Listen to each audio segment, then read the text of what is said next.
નમસ્કાર, આઝાદ મીડિયા લાઈવમાં આપનું સ્વાગત છે।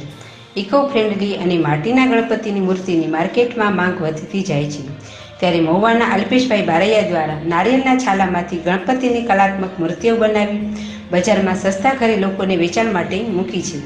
શ્રાવણ માસ જ્યારે પૂર્ણ થવાને આરે છે અને વિઘ્નહર્તા ગણપતિનું થોડા દિવસોમાં આગમન થવાનું છે, ત્યારે મહુવામાં પર્યાવરણને પણ ધ્યાનમાં લઈ મહુવાના અલ્પેશભાઈ દ્વારા પરિવાર સાથે મળી નારિયેળના છાલા અને માટીમાંથી ગણપતિની વિવિધ કળાઓ પ્રદર્શિત કરી ગણપતિની મૂર્તિઓ બનાવી બજારમાં રાહત દરે વેચાણમાં મૂકેલ હતી।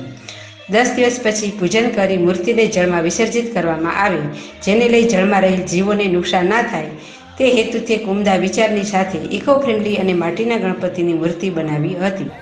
મારું નામ બારૈયા અપેક્ષા અલ્પેશભાઈ છે। મારા પપ્પા જ્યારે આ મૂર્તિ બનાવે છે ત્યારે હું ત્યાં બેસીને જોઉં છું અને પીઓપીની મૂર્તિ જે માણસો દરિયામાં નાખે છે અને માછલીઓને અને બીજા અન્ય જીવોને નુકસાન થાય છે।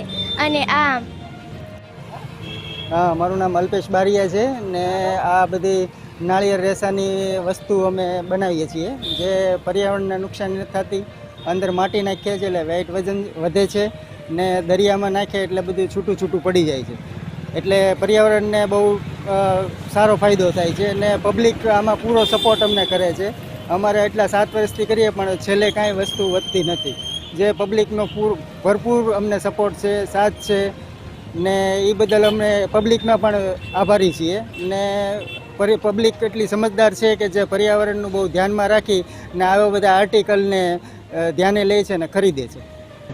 એન્કર સંધ્યાબેન ઓઝા, રિપોર્ટર ભાવેશભાઈ ચૌહાણ, આઝાદ મીડિયા લાઈવ, મહુવા।